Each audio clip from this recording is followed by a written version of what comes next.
Liam Hayes stood at his desk, reviewing the final calculations for the Newton Bridge project. His fingers traced the precise lines of the structural blueprints while his mind processed each detail with unwavering focus. At 34, he had built a reputation at Hayes and Partners Engineering for being meticulous and relentless in pursuit of perfection. "Mr. Hayes?" His assistant Sarah knocked on the glass door. "It's past 8 again."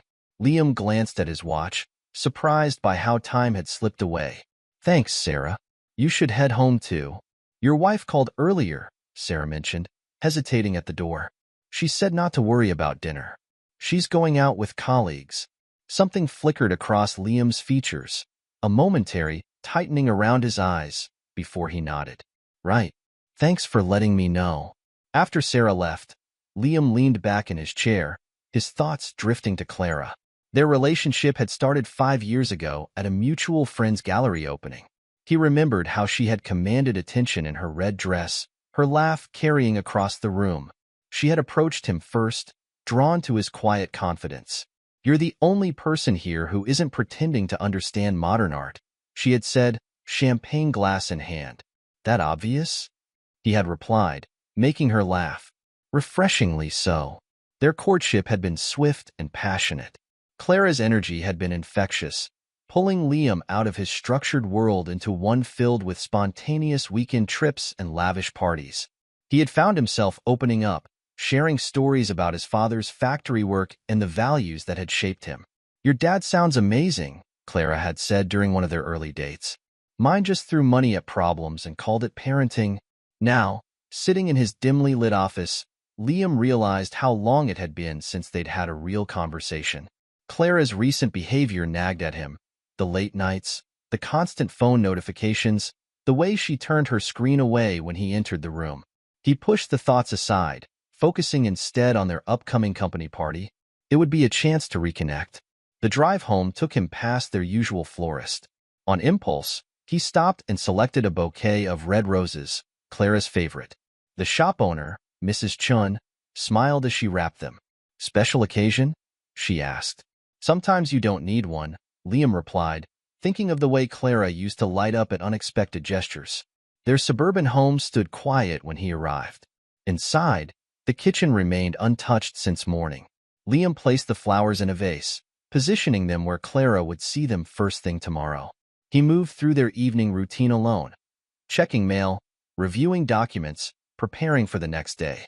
In bed that night, Liam stared at the ceiling, listening to the distant sounds of traffic. His phone buzzed, a message from Clara. "Don't wait up. Marketing presentation tomorrow.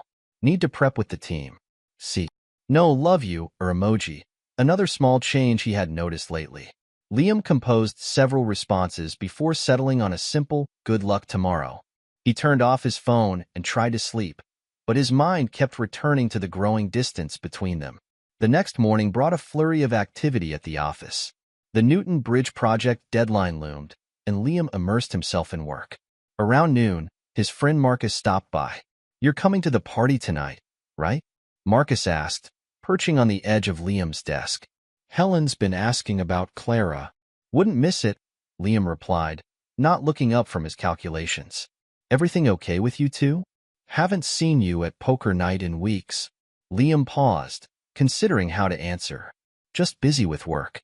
"This project, right?" Marcus interrupted, his tone skeptical. "Because you've never handled big projects before. What are you getting at?" Marcus leaned forward, lowering his voice. "People talk, Liam. I've heard things about Sterling's department, the way he treats female employees." "Clara can handle herself," Liam said firmly, though something cold settled in his stomach. "Sure she can. Just keep your eyes open tonight." After Marcus left, Liam found it harder to concentrate. He pulled up Clara's recent emails, searching for anything unusual. Their communication had become increasingly formal, filled with schedule conflicts and brief explanations. The warmth that had characterized their early relationship had faded into something mechanical. The afternoon dragged on, each hour bringing the company party closer. Liam left work early, something he rarely did, to prepare. At home, he chose his charcoal suit, Clara's favorite, and the silver cufflinks she had given him for their anniversary. Standing before the mirror, Liam examined his reflection. His dark hair was neatly trimmed, his jaw clean-shaven. The years of physical training showed in his broad shoulders and solid frame.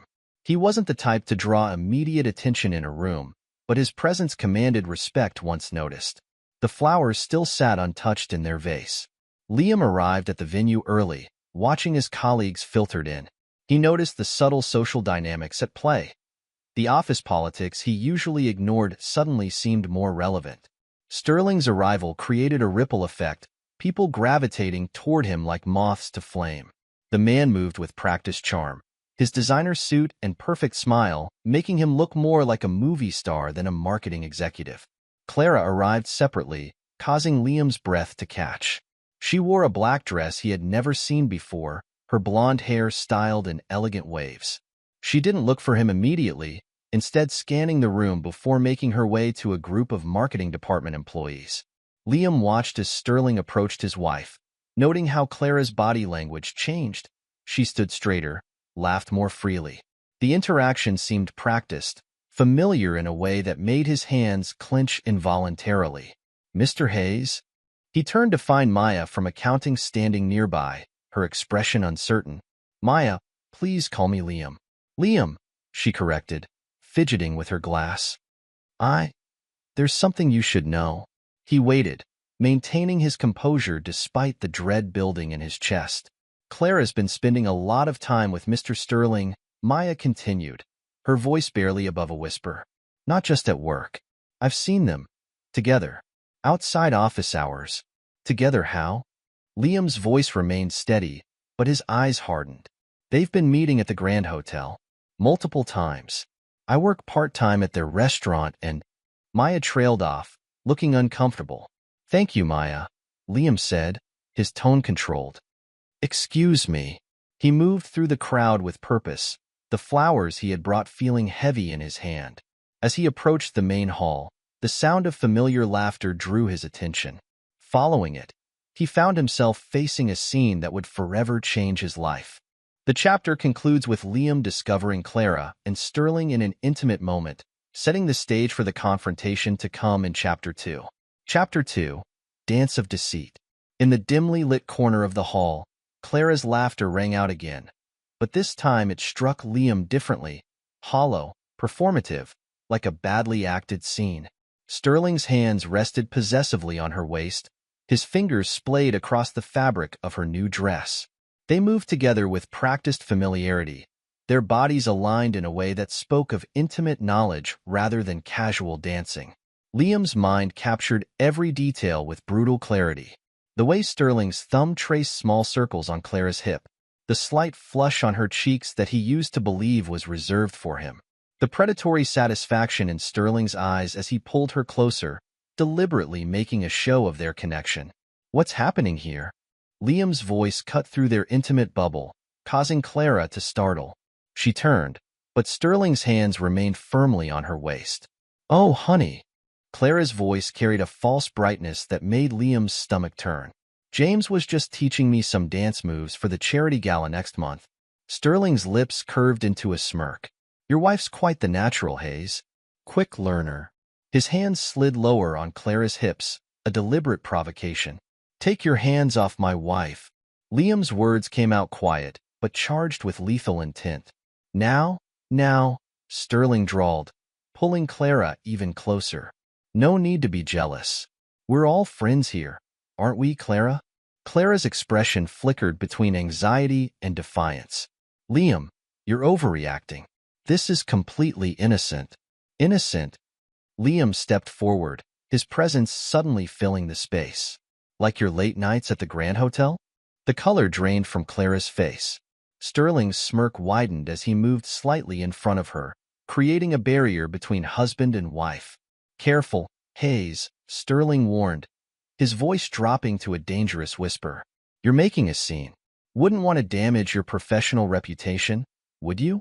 Liam's hand shot out, gripping Sterling's wrist with crushing force.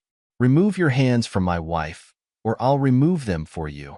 "Liam, stop it," Clara hissed, finally stepping away from Sterling. "You're embarrassing me."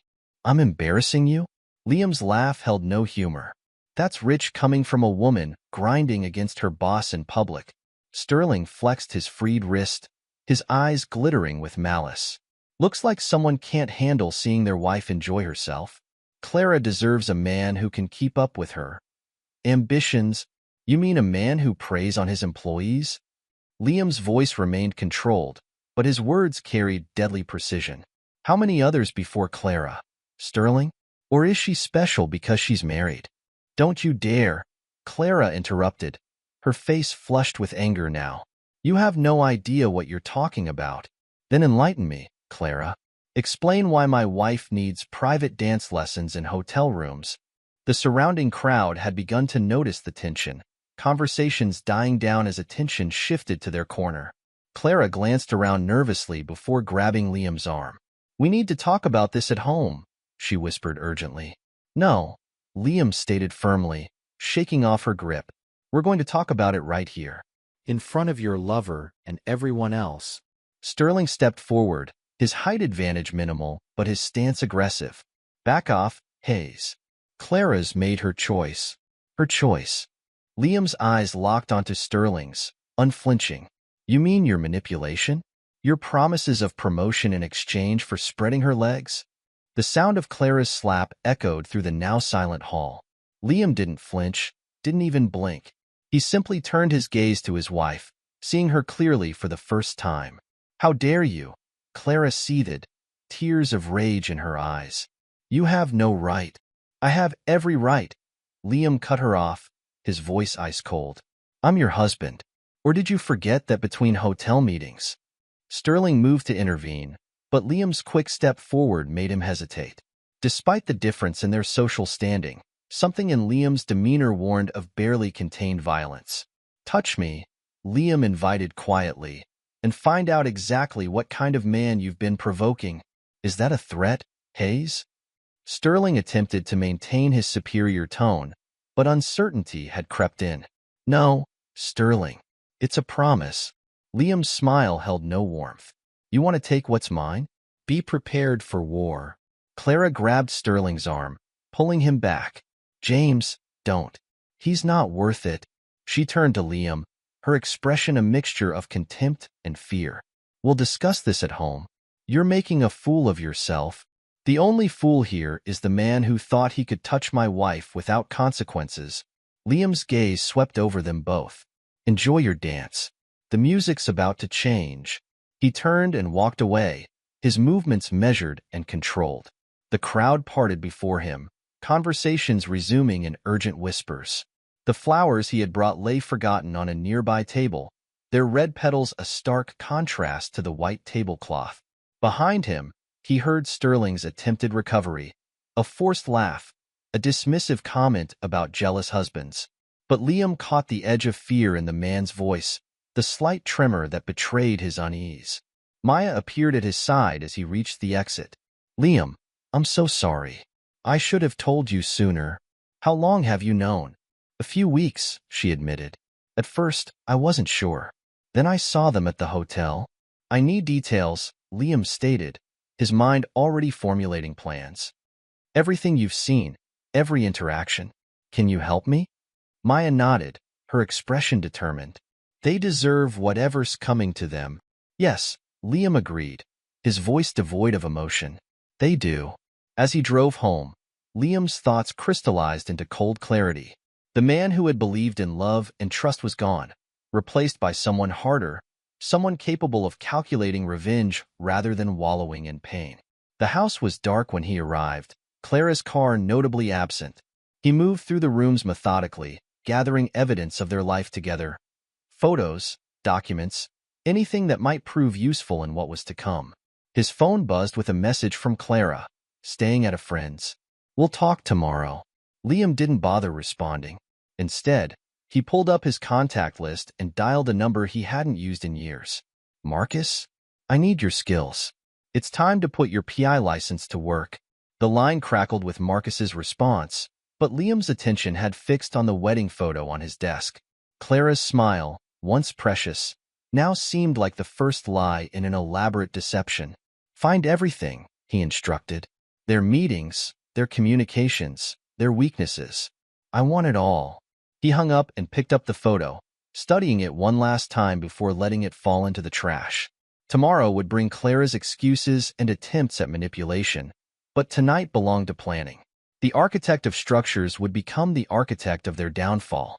The chapter ends with Liam seated in his home office, his laptop open to his lawyer's contact information, ready to begin the systematic destruction of those who had betrayed him. Chapter 3: Confession and Chaos. Morning arrived with the weight of inevitable confrontation. Liam had spent the night reviewing financial documents and gathering evidence, his engineering mind approaching betrayal like a problem to be solved. The sound of Clara's key in the door at 7 a.m. drew his attention from the laptop screen. She entered cautiously, still wearing last night's dress, her makeup slightly smeared. The sight of Liam waiting at the dining table made her pause. "We need to talk," she began, attempting to control the narrative. "No," Liam interrupted, his voice carrying the same authority he used in board meetings. "You need to listen." Clara's stance shifted, defensive yet defiant. "If you just let me explain."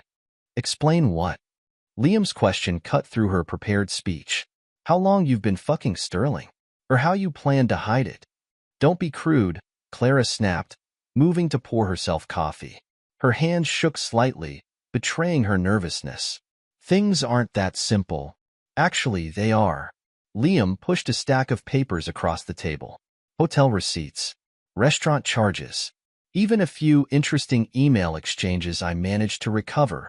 Clara's face paled as she glanced at the evidence. "You went through my personal accounts? The moment you decided to betray our marriage, you lost the right to privacy." Liam's tone remained steady, but his eyes held dangerous intensity. "Now, let's hear that explanation." Clara sank into a chair, her composure cracking. "You don't understand what it's been like. You're always working, always focused on your projects. James, he sees me, appreciates me." "Appreciates you?" Liam's laugh held no humor. "Is that what you call trading sexual favors for a promotion? How dare you?" Clara slammed her hand on the table. "What James and I have is real. Real enough to destroy our marriage? Real enough to lie and sneak around for months?" "Yes." Clara's outburst echoed through the house. "At least he makes time for me. When was the last time you noticed anything about me? My new dress? My promotion last month? You mean the promotion Sterling promised you?" Liam's words struck like precise hammer blows. "The one you earned on your knees?" Clara recoiled as if struck. "You don't know anything about us." "I know enough." Liam pulled out his phone, playing a recording.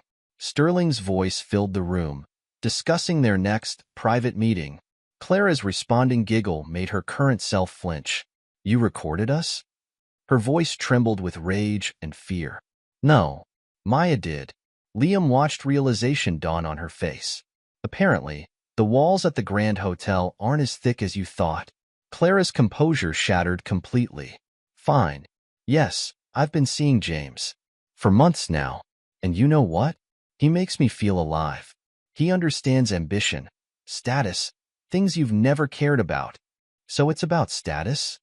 Liam's voice dropped dangerously low. "The working-class husband wasn't good enough anymore?" "Don't play victim," Clara spat.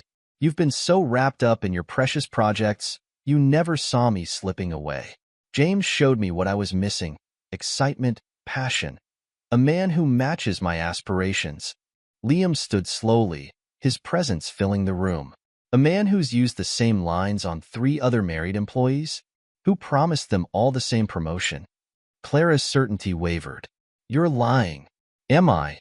He slid another document across the table, a list of names, dates, and settlements. "Sterling has a pattern. You're just his latest conquest." "No." Clara shook her head, but doubt crept into her expression. "James loves me. We have plans." "Plans?" Liam's laugh was cold and sharp. "Let me guess. He'll leave his wife, make you head of marketing, give you the life you deserve?" Clara's silence was answer enough. "You've ruined everything," she finally whispered, anger replacing her uncertainty. "When James finds out about this, what will he do, Clara? Fight your battles? Protect you?" Liam moved closer, his voice dropping to a whisper. He won't. Men like Sterling run when things get difficult. But I'm not going anywhere. Is that a threat? Clara attempted to sound brave, but fear edged her words. No, darling. Liam's smile held no warmth. It's a promise. You wanted status? Recognition?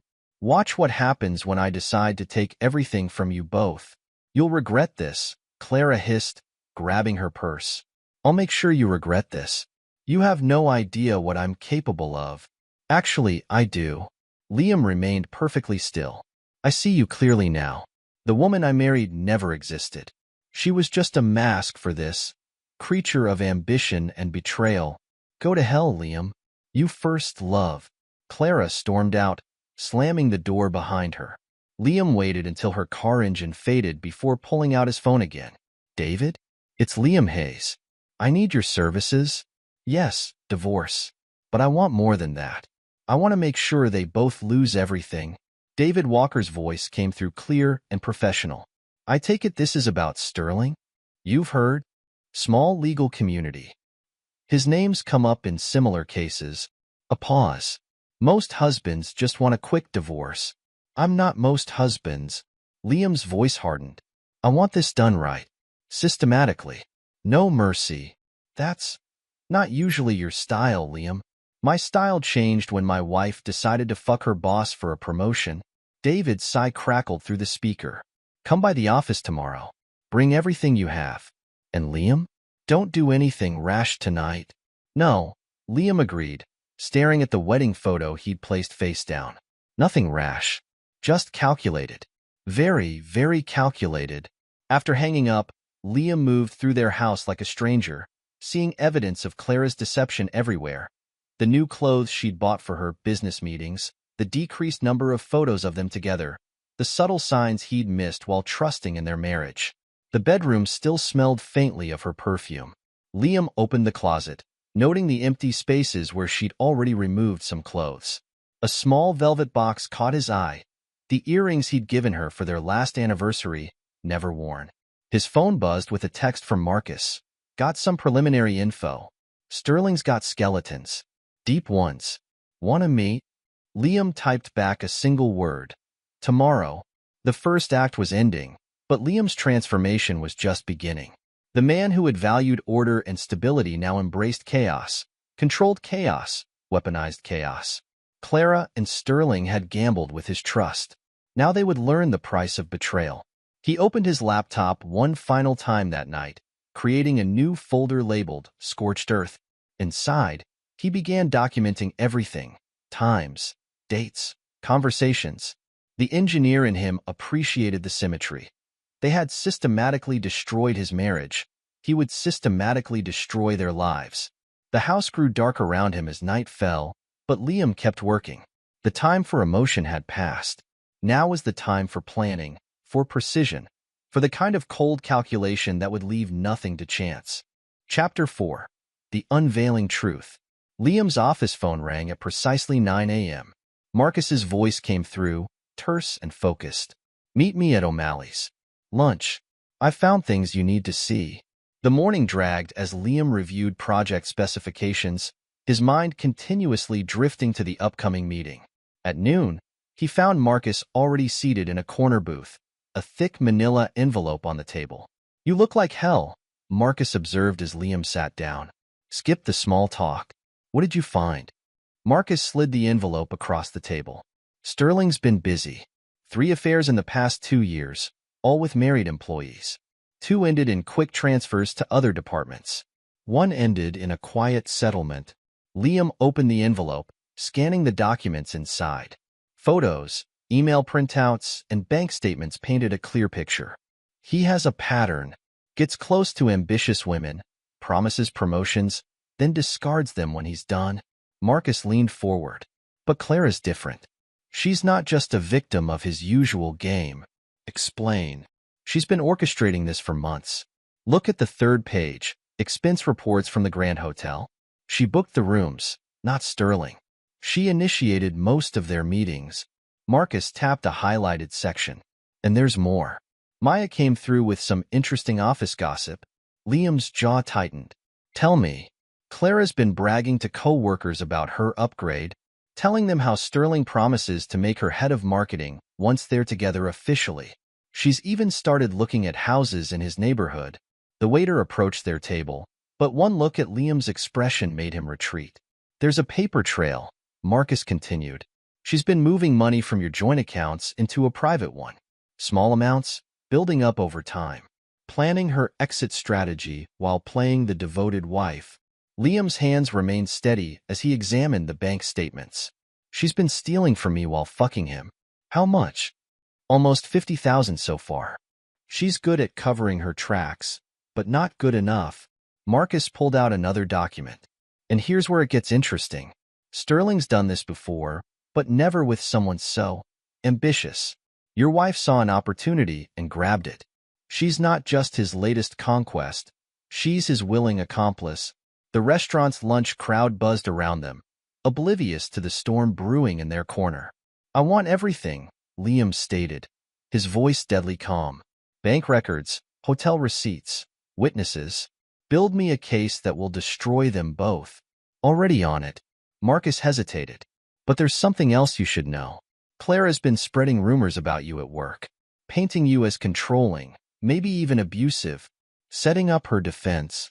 Liam's laugh held no humor. Smart girl. She's laying groundwork for the divorce, making herself look like the victim who had no choice but to seek comfort elsewhere. Marcus shook his head. Some people are actually buying it. Let them. Liam gathered the documents, his movements precise. The truth will hurt more when it comes out. What's your next move?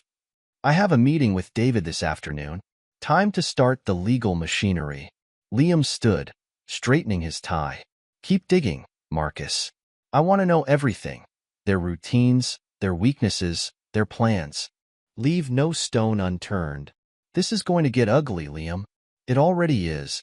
Liam placed several bills on the table. They just don't know it yet. Back at his office, Liam reviewed the evidence again. Photos of Clara entering the Grand Hotel on multiple dates. Credit card statements showing dinners he hadn't known about. Email exchanges between Clara and Sterling, carefully worded but clearly intimate. His phone buzzed. A text from Clara. We need to talk about the house. Can we meet? Liam ignored it, instead dialing David's number. I'm coming over. Have you filed those preliminary papers? Just finished, David replied. You sure you want to go this aggressive? They've been planning this for months, David. Playing me for a fool while they built their little fantasy future. Liam's voice remained controlled, but ice had crept into his tone. I'm going to show them what happens when you mistake patience for weakness. The higher they climb, the harder they fall. No, Liam corrected. I'm going to make sure they never climb again. The afternoon sun painted harsh shadows across his desk as Liam began his own investigation. Employee records, performance reviews, inter-office emails. He scanned them all with the engineer's attention to detail. Patterns emerged. Sterling's previous victims. Clara's careful positioning for advancement. The web of lies and manipulation they'd woven while he trusted in their marriage. Maya appeared in his doorway, clutching a folder. I found something else. Come in. Close the door. She sat nervously, placing the folder before him.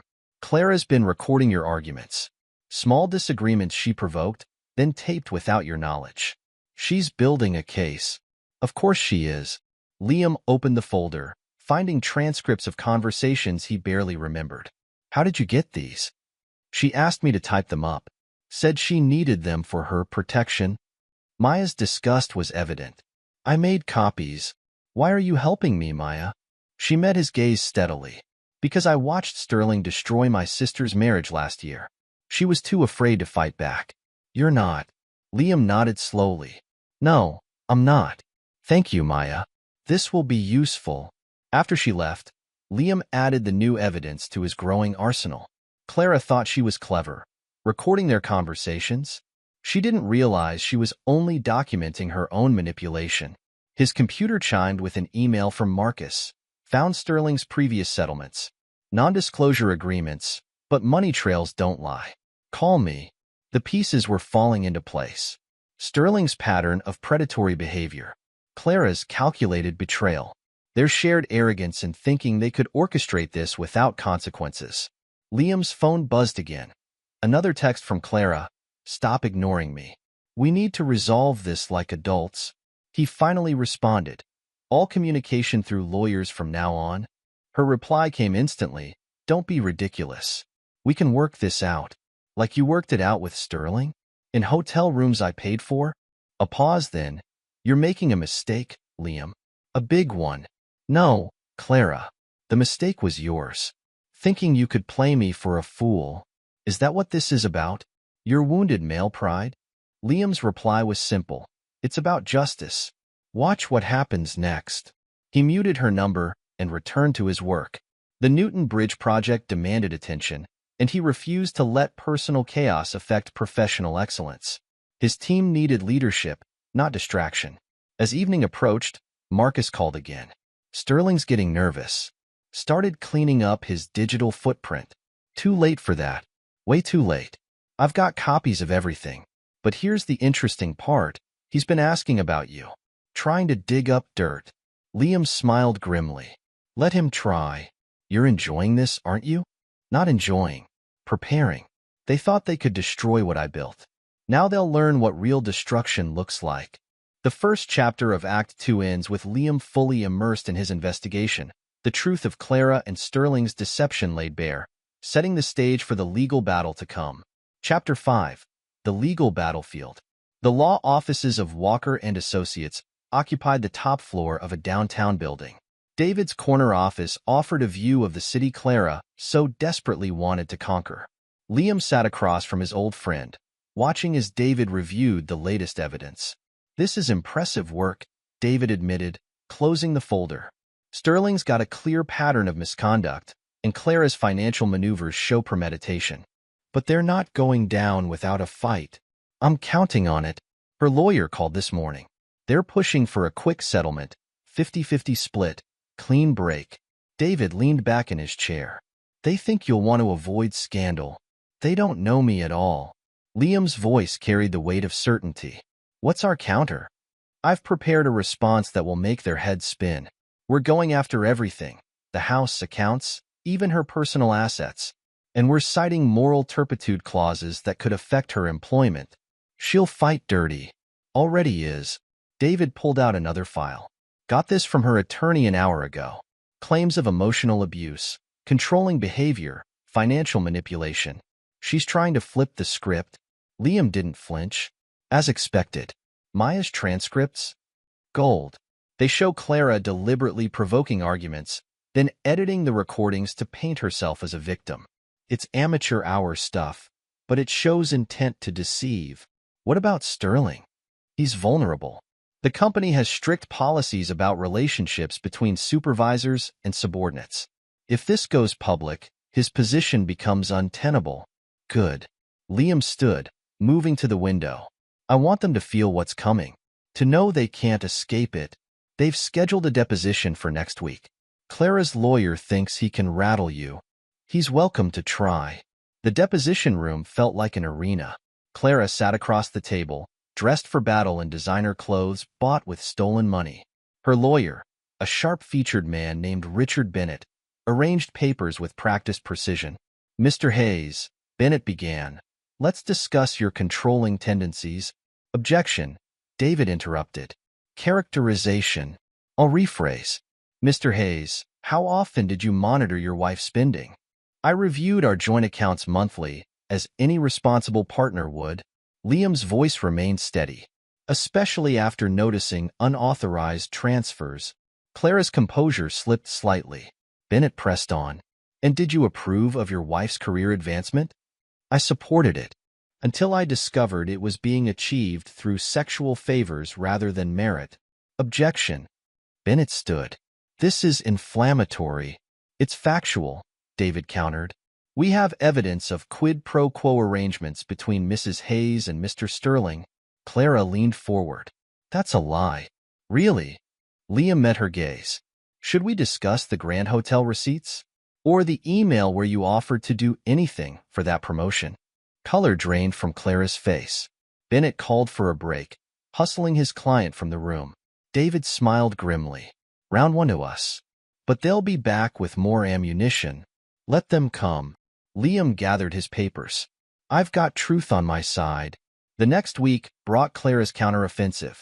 She filed affidavits from concerned friends, testifying to Liam's supposedly controlling nature. She gave tearful interviews to her lawyer about feeling trapped in a loveless marriage. Liam responded with facts. Bank statements showing Clara's theft. Witness statements about her bragging of the affair. Hotel receipts proving premeditation. The truth mounted like an unstoppable tide. They're getting desperate, Marcus reported during another lunch meeting. Sterling's wife found out. She's filing for divorce too. Collateral damage. Clara tried to meet with one of your previous girlfriends. Looking for dirt. Got shut down hard. Liam nodded. I never cheated. Never lied. Never stole. They're trying to paint me as a monster because they can't face their own reflections. The legal proceedings intensified. Clara's lawyer filed motion after motion, trying to delay the inevitable. David countered each one methodically, building an irrefutable case of infidelity and financial misconduct. In court, Clara played the victim card hard. She wept on the stand, claiming she'd felt suffocated by Liam's possessiveness. Mrs. Hayes, David's cross-examination cut through her performance. Please explain these bank transfers. I needed my own money. Liam controlled everything. Really? These statements show you had unlimited access to joint accounts. Yet you chose to secretly divert funds. Why? I was afraid. Afraid? Or preparing? These transfers began exactly 2 weeks after your first meeting with Mr. Sterling at the Grand Hotel. Quite a coincidence. Clara's facade cracked. You don't understand. James and I, we have a connection built on adultery and theft. Objection. Bennett shouted. Withdrawn. David smiled. No further questions. Outside the courtroom, reporters gathered like vultures. Clara's attempts to control the narrative had backfired, drawing unwanted attention to the case. Each new revelation painted a clearer picture of calculated betrayal. Liam maintained his composure throughout, letting the evidence speak for itself. His testimony was clear, concise, and devastating in its simplicity. Did you suspect your wife's infidelity? Bennett asked during cross-examination. No, I trusted her completely. Yet you now seek to destroy her reputation? I seek justice. She and Mr. Sterling conspired to commit adultery and financial fraud. Their reputations are destroying themselves. The judge's interim rulings consistently favored Liam's position. Clara's claims of abuse fell apart under scrutiny. Her attempts to hide assets were exposed. The truth she had tried to bury emerged with inexorable force. They're offering another settlement, David announced one evening. 30% of assets, mutual non-disclosure. No deals. Liam's response was immediate. They chose this path. Now they'll walk it to the end. Clara made one last attempt at manipulation, approaching Liam outside the courthouse. Please, she pleaded, tears flowing. We can still fix this. Fix what? Your betrayal? Your theft? Your lies? I made a mistake. I'll leave Sterling. We can start over. Liam's laugh was cold. Still trying to manipulate me? You haven't learned anything. I'll tell everyone what you're really like. Go ahead. The truth doesn't fear lies, Clara. You're about to learn that the hard way. The chapter ends with Liam leaving Clara on the courthouse steps, her threats hanging empty in the air as he prepares for the final phase of the legal battle. Chapter 6. The Descent of Pride. Sterling's office had lost its aura of power. The marketing executive sat behind his desk, tie loosened, watching his empire crumble. Human Resources had launched an investigation into his conduct. Board members whispered about reputational risk. Mr. Sterling? His assistant's voice trembled. The CEO wants to see you. In the boardroom, Sterling faced the consequences of his actions. Evidence of his predatory behavior lay scattered across the polished table. Emails, photos, witness statements. This pattern is unacceptable, the CEO stated flatly. We're placing you on administrative leave pending investigation. You can't do this. I've brought millions to this company. We're doing it. And James? Get a good lawyer. Sterling stumbled from the meeting into a changed world. Colleagues averted their eyes. Subordinates whispered behind their hands. His phone buzzed constantly with messages from Clara, each more desperate than the last. "They're suspending me. This is your fault." "My fault?" Clara's voice rose hysterically. "You promised to protect me, to take care of everything. I didn't expect your husband to fight back like this. Fix it, James. Fix it now." "I can't. Don't you understand? He's got evidence. Real evidence." The line went dead. Sterling slumped in his chair, watching his carefully constructed facade collapse. More women had come forward, encouraged by Maya's example. Their stories painted a damning picture of systematic abuse of power. Clara's situation wasn't much better. Her professional reputation lay in tatters. Co-workers who had once admired her now saw the truth behind her ambition. The marketing department buzzed with rumors of her impending termination. "I trusted you," she confronted Sterling in the parking garage. "You said we'd be together. That was before your husband declared war. I have my own problems now. Problems you created. Just like all the others, right? How many were there? James? How many lives did you destroy?" Sterling grabbed her arm. "Keep your voice down. This isn't over yet." "Really? Look around. Everything's falling apart, and you're worried about keeping quiet?" Clara yanked her arm free. "We had a plan, James. You promised me everything." "Plans change." Sterling's facade cracked, revealing the coward beneath. "Maybe if you'd been more discreet, handled your husband better." "Don't you dare blame this on me." Clara's voice echoed through the garage. "I gave up everything for you. I never asked you to." The words hung between them, shattering Clara's remaining illusions. She stared at him, finally seeing the truth she'd ignored for months. "You never meant any of it, did you? The promises, the future plans." Sterling straightened his tie, rebuilding his walls. "We had fun, Clara. But business is business. I have a reputation to protect." "Your reputation?" Clara laughed bitterly. "Check the office gossip, James. Your reputation is already dead." She stormed off, heels clicking against concrete, leaving Sterling to contemplate his crumbling world. His phone buzzed, another message from his wife's lawyer. The word divorce glared from the screen. Back in her temporary apartment, Clara faced her own demons. The divorce proceedings had frozen her assets. Her stolen nest egg sat untouchable in accounts Liam's lawyers had uncovered. Friends stopped returning her calls. Her phone rang. Her lawyer, Bennett. "They've submitted new evidence," he reported grimly. "Recordings, Clara. You coaching witnesses to lie about Liam. This is serious. Those were private conversations. They're admissible. And damaging." Bennett sighed. "We need to consider a less aggressive strategy." "No, I won't let him win. He already is winning. The judge sees through your abuse claims. Your credibility is shot. And now Sterling's turning on you." Clara ended the call, hurling the phone across the room. She'd risked everything on this game, certain her manipulation would succeed. Now her cards had crumbled, revealing the losing hand she'd dealt herself. A knock at her door made her jump. Maya stood outside, expression cold. "What do you want?" To deliver a message, Maya held out an envelope.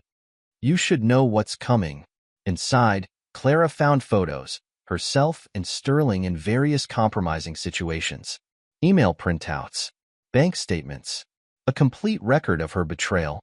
"How? You weren't as clever as you thought." Maya's voice held no sympathy. "None of us were fooled. We just waited for proof." "Get out." Alone again, Clara scrolled through her contacts, desperate for allies.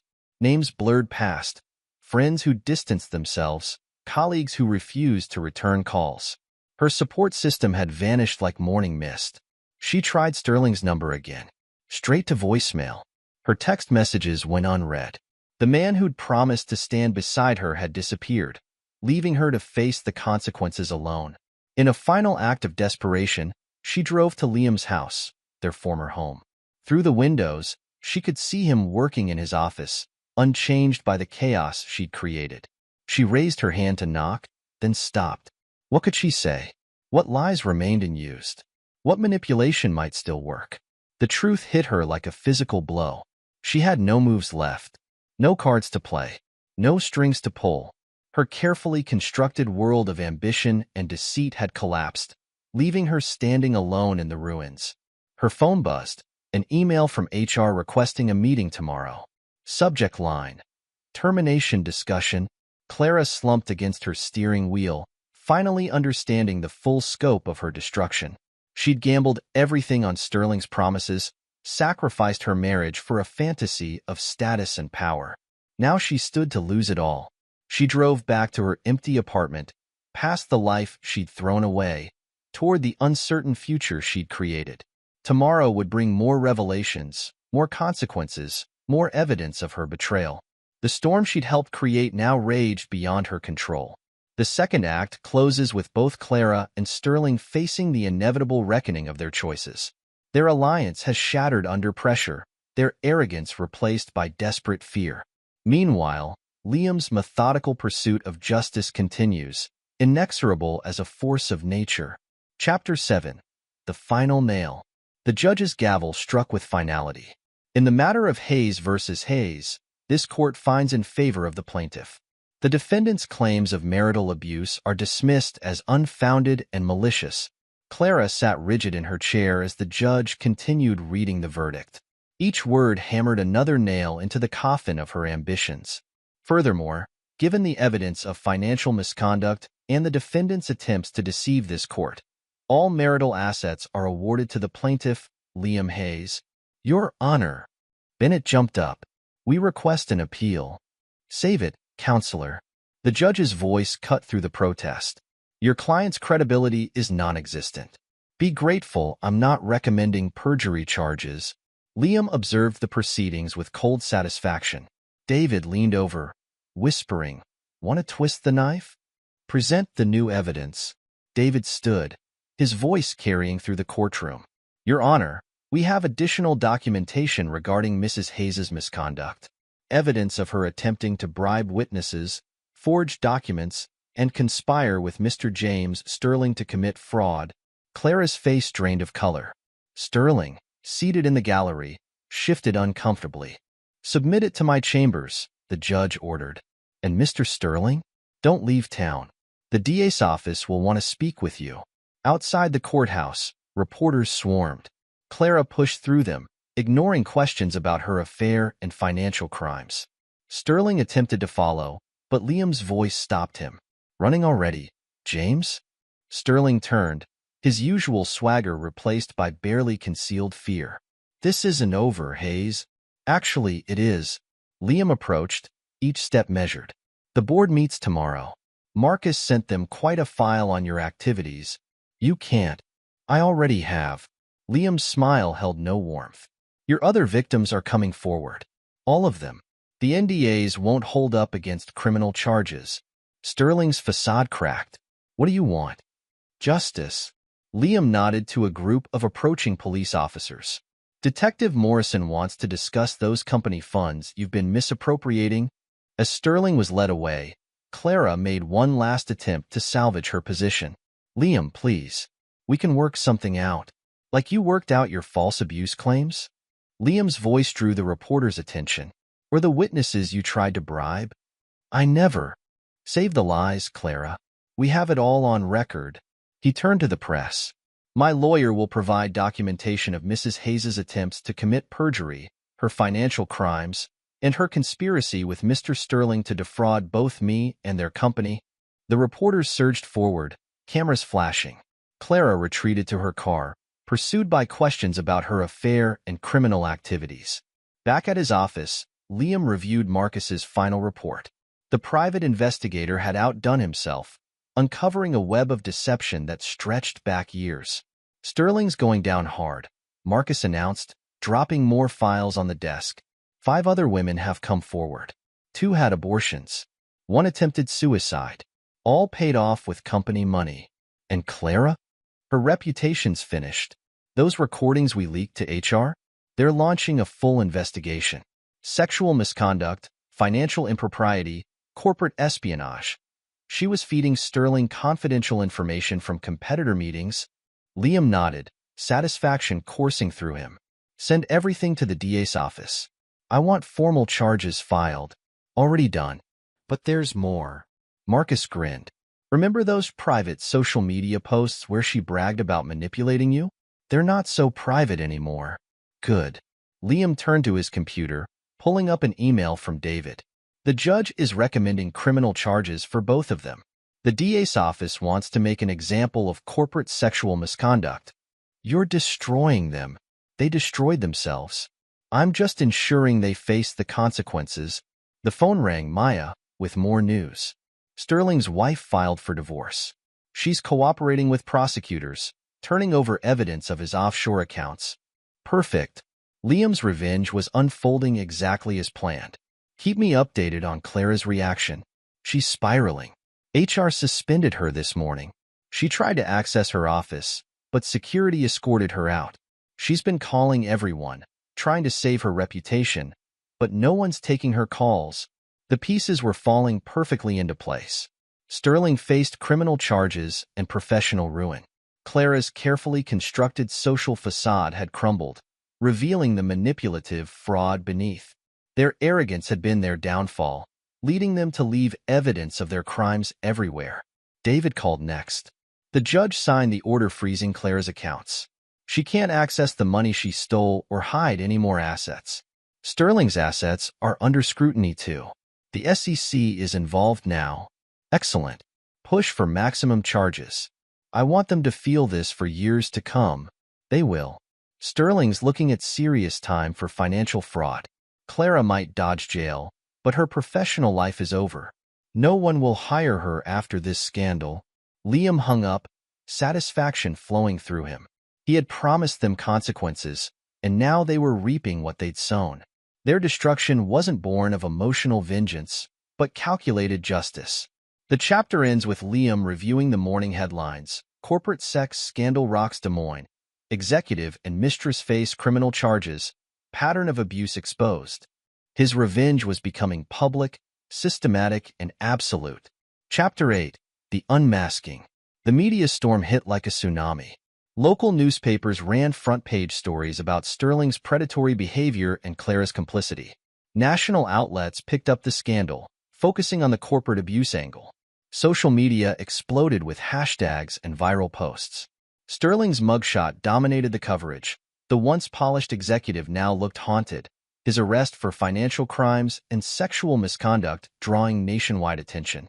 Clara's carefully curated social media presence backfired as old posts surfaced, revealing her boasts about manipulating Liam and her affair with Sterling.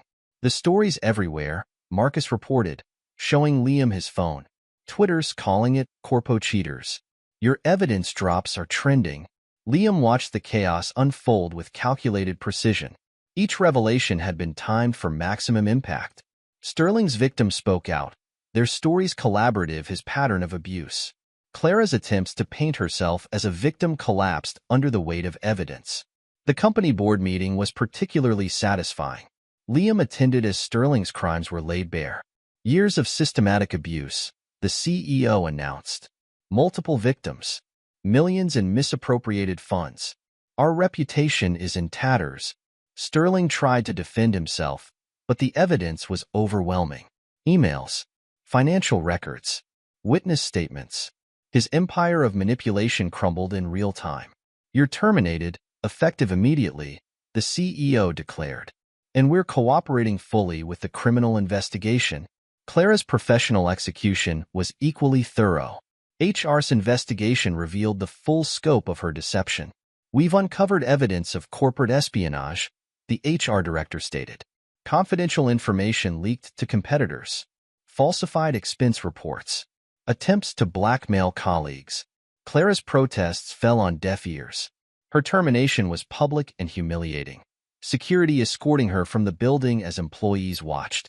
The social fallout was devastating. Clara's friend's circle evaporated as evidence of her manipulation surfaced. Screenshots of her boasting about the affair circulated among Des Moines' social elite. Did you see her latest post?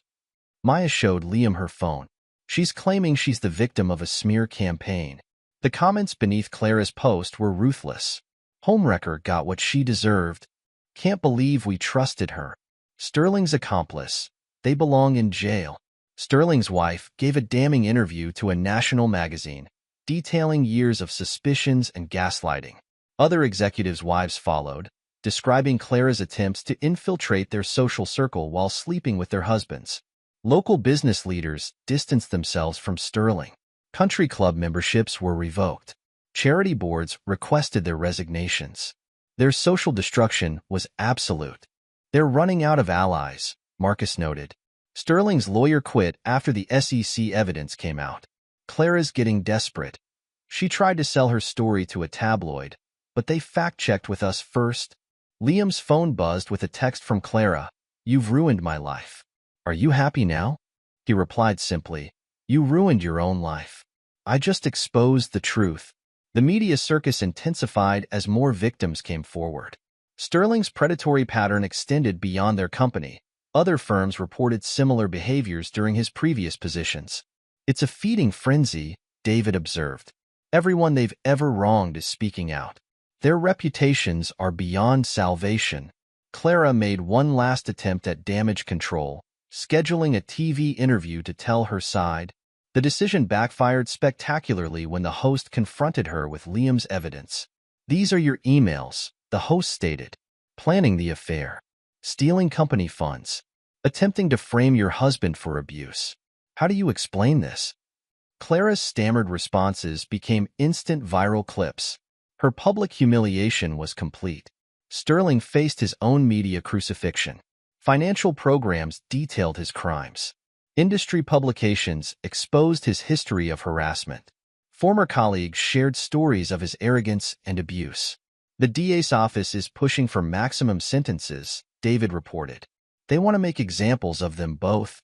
Liam watched their destruction from a distance, his revenge playing out exactly as planned. He had promised consequences, and now they were drowning in them.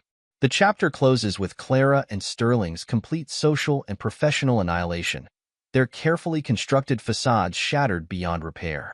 Their attempts to escape the truth only drew more attention to their crimes, ensuring their downfall was as public as it was absolute. Chapter 9. A New Horizon. 6 months after the divorce, Liam sat in his home office, reviewing the aftermath of his revenge. News alerts still pinged occasionally: Sterling's criminal trial dates, Clara's failed attempts at rehabilitation, their ongoing social exile. The Newton Bridge project was complete, a testament to his unwavering focus despite personal chaos. His team had delivered excellence, earning industry recognition and new contracts. "The board wants to discuss a partnership offer," Sarah mentioned during their morning briefing. "Your handling of the Sterling situation impressed them." Liam nodded, acknowledging how his personal trial had demonstrated his professional strength. He had emerged stronger, more focused, his reputation enhanced by his dignified handling of betrayal. Marcus dropped by, bringing updates on their fallen adversaries. Sterling's plea deal went through. 5 years minimum, plus restitution. His wife got everything in the divorce. He's facing civil suits from other victims. And Clara? Working retail in Minneapolis under her maiden name. No one will hire her in marketing after the scandal. She tried dating apps, but her reputation follows her. Someone always recognizes her from the news. Liam felt no pity. They had chosen their paths, believing themselves untouchable. Their downfall was simply justice served. David called with final legal updates. Sterling's assets are frozen. Clara's attempts to appeal the divorce settlement failed. "It's over, Liam. You won." But victory wasn't about winning. It was about justice, about consequences for betrayal.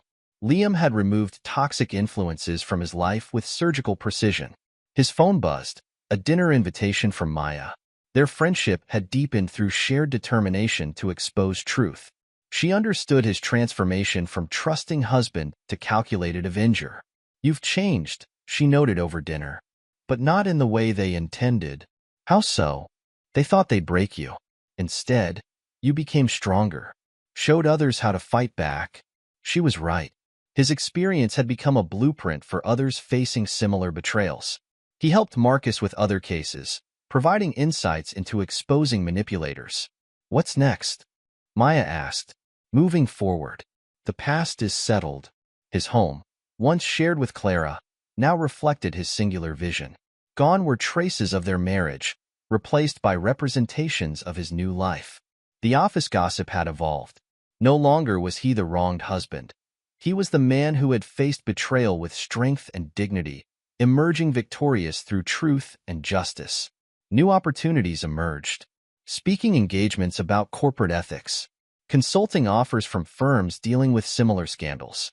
His experience had value beyond personal vindication.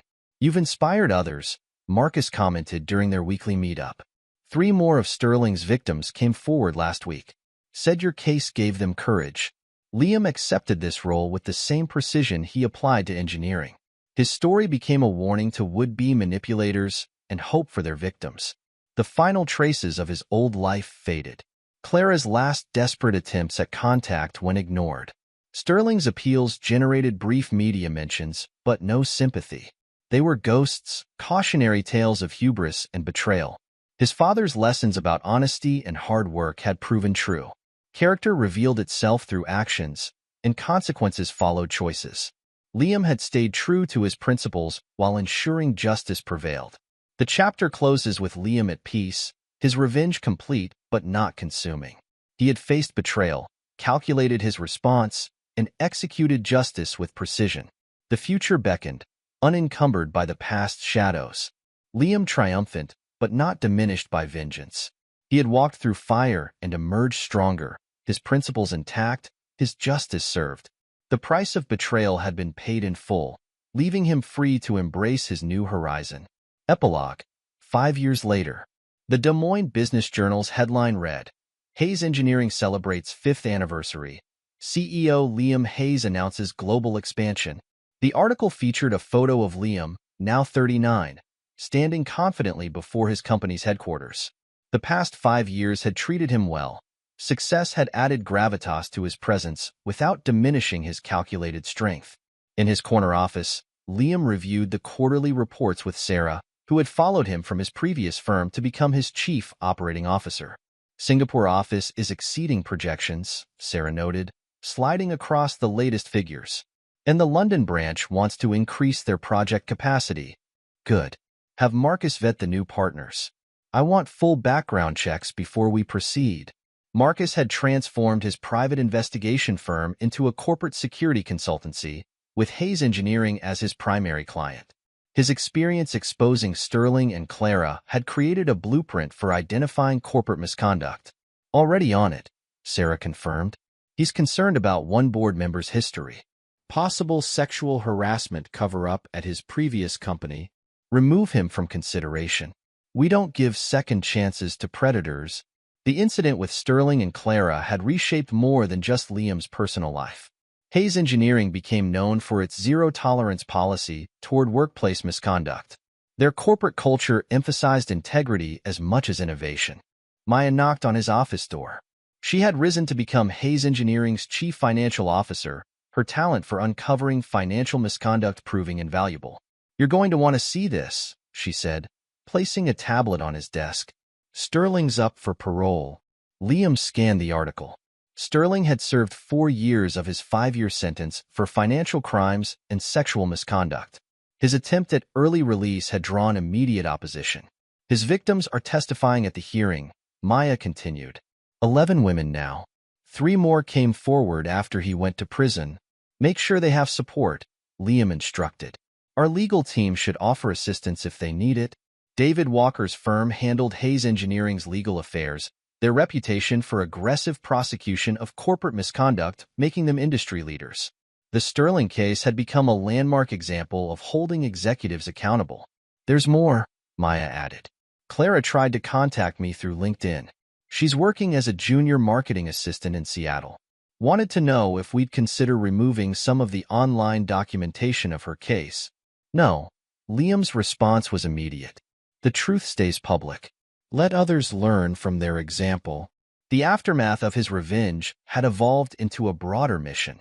Hayes Engineering regularly consulted with firms dealing with corporate misconduct, sharing their experience to help other victims seek justice. Speaking of consequences, Sarah interjected, "Sterling's wife is keynoting next month's corporate ethics conference. Her foundation for workplace harassment survivors is gaining national attention. Sterling's ex-wife had transformed her experience into advocacy, supported by a generous settlement from Sterling's seized assets. Her work helped other victims navigate the legal and emotional challenges of exposing powerful abusers.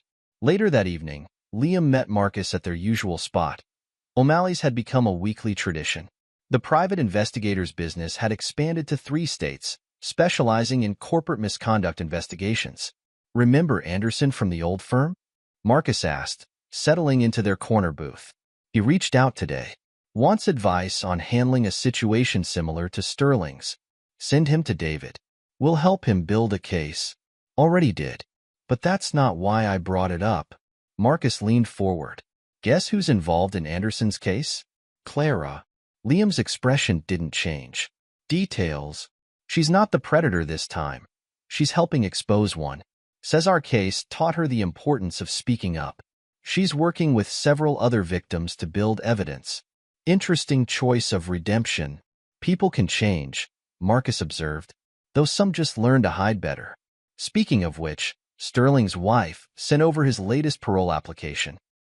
"He's claiming religious conversion, says he's a changed man. Save it for his victims to judge. We just ensure they have the support to face him." The conversation shifted to business, new contracts, potential partnerships, expansion plans.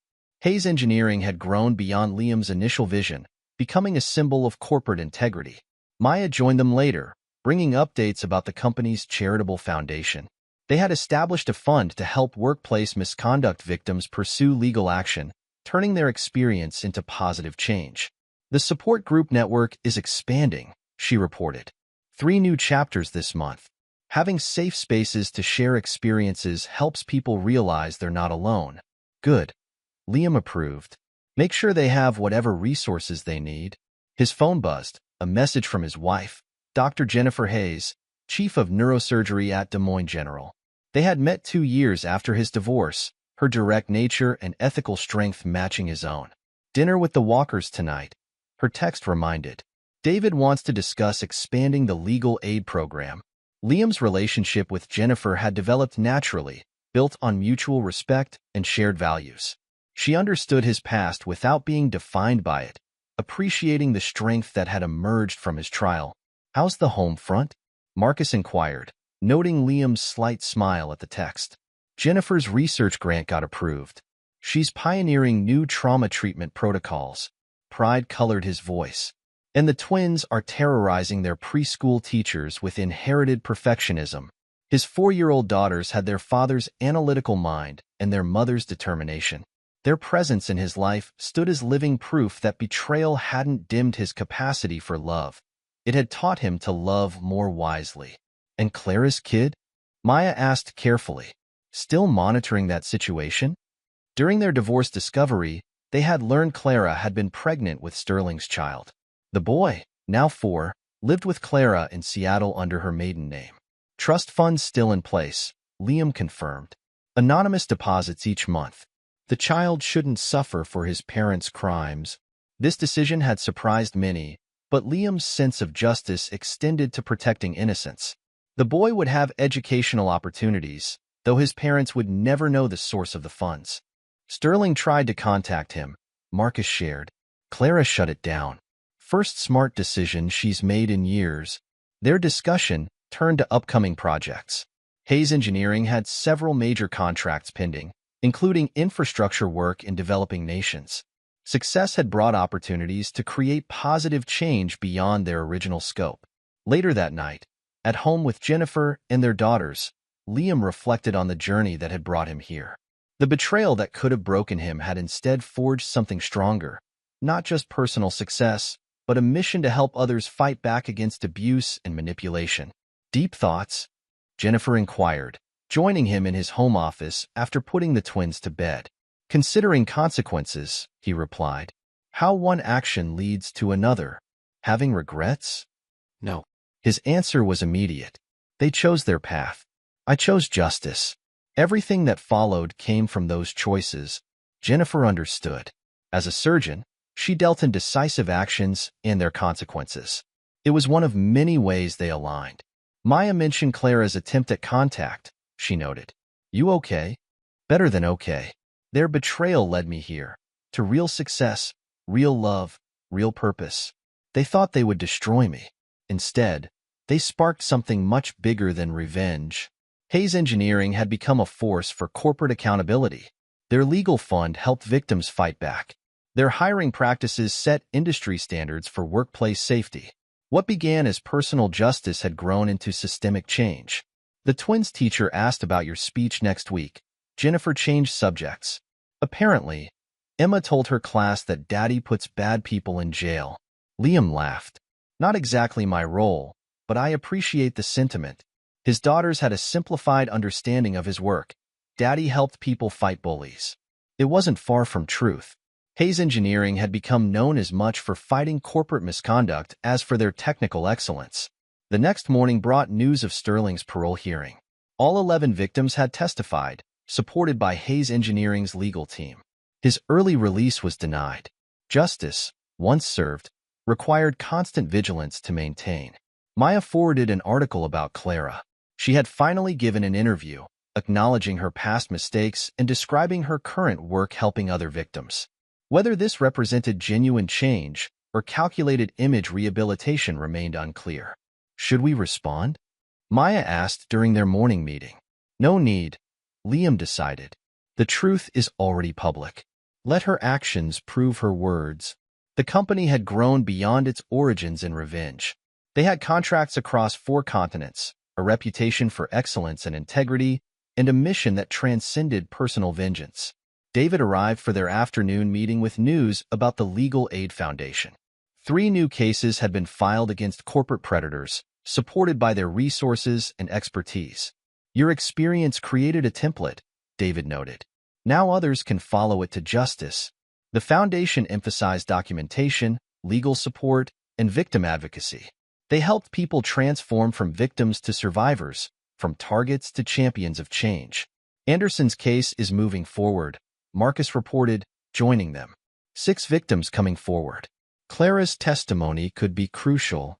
Support them all equally, Liam instructed. This isn't about her redemption. It's about justice for the victims. Evening found him at home, helping Emma with her engineering blocks, while Sophie attempted to redesign her dollhouse for optimal efficiency. Jennifer watched from the doorway, amused by their inherited traits. Daddy, Emma asked suddenly, why do you help people? Liam considered the question carefully. Because everyone deserves a chance to fight back against people who try to hurt them. Like superheroes? Like people who choose to do what's right, even when it's hard. The lesson he had learned through betrayal had become his legacy. Justice required action, truth required courage, and change required persistence.